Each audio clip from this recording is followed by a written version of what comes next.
I was disgusted. I'm horrified. This postal union representative was so upset by this front page of the Epoch Times that he filed a special request to ask that postal workers not deliver it. We feel the front cover is promoting xenophobia towards the Asian community.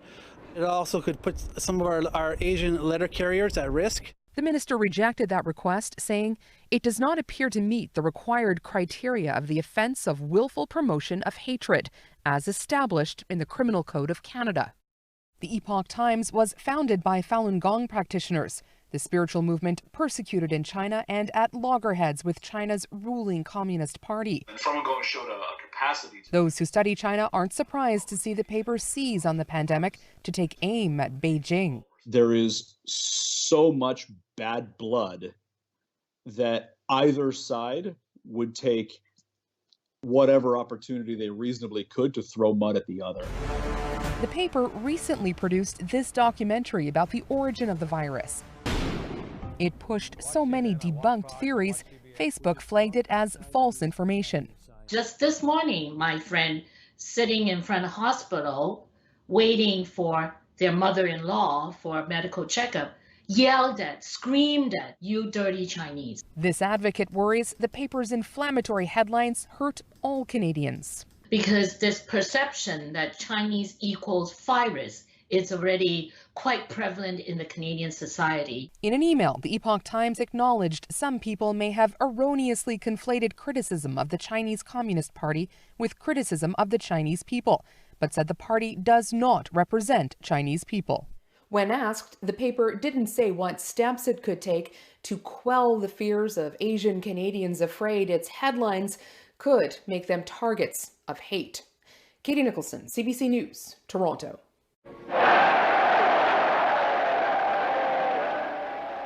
Now the message was in every respect total. Judentum stellt eine infektiöse Erscheinung dar, die ansteckend wirkt. Deutschland jedenfalls hat nicht die Absicht, sich dieser jüdischen Bedrohung zu beugen, sondern vielmehr die, ihr rechtzeitig, wenn nötig, unter vollkommener und radikalster Ausschaltung des Judentums entgegenzutreten. Extermination of the Jews. He almost let the truth slip out. Goebbels in the Sports Palace. He wanted public approval for a total war on the home front as well. The pinnacle of his speeches, painstakingly rehearsed. How to bring a people to the point of madness.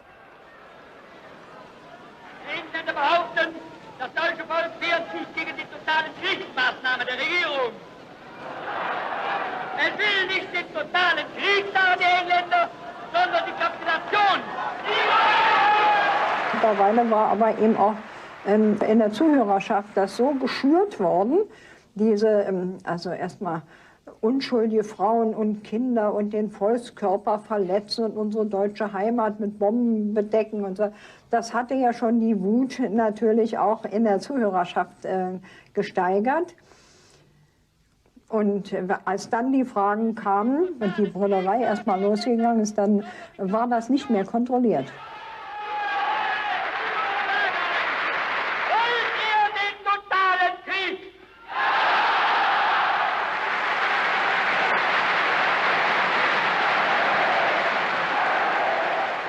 Wir waren so entsetzt, wie es möglich war, diesen bis zum Bersten gefüllten Sportpalast in einen solchen Begeisterungstaumel zu versetzen. Auf diese Frage hin, wollt ihr den totalen Krieg? Ja, ja, dieses Geschrei. Und es war ein grauenvolles Erlebnis für uns. Wir standen wie erstarrt. Und jemand von den Leuten, die mit uns da waren, sagte, klatscht, ihr müsst klatschen, ihr müsst klatschen. Wollt ihr ihn, wenn nötig, totaler und radikaler, als wir ihn für uns heute überhaupt erst vorstellen können? Ich habe mir es nicht vorstellen können, was denn nun eigentlich noch totaler werden kann. Sollten wir nun überhaupt nicht mehr schlafen oder gar nichts mehr zu essen kriegen und alle Männer tot sein und die Zivilbevölkerung auch noch? Ich konnte mir davon gar keine Steigerung mehr vorstellen. Es war doch schrecklich genug. Nun, Volk, steh auf und Sturm bricht los! That night, Goebbels said, "If I had ordered them to jump from the roof of a tall building, they'd have done it."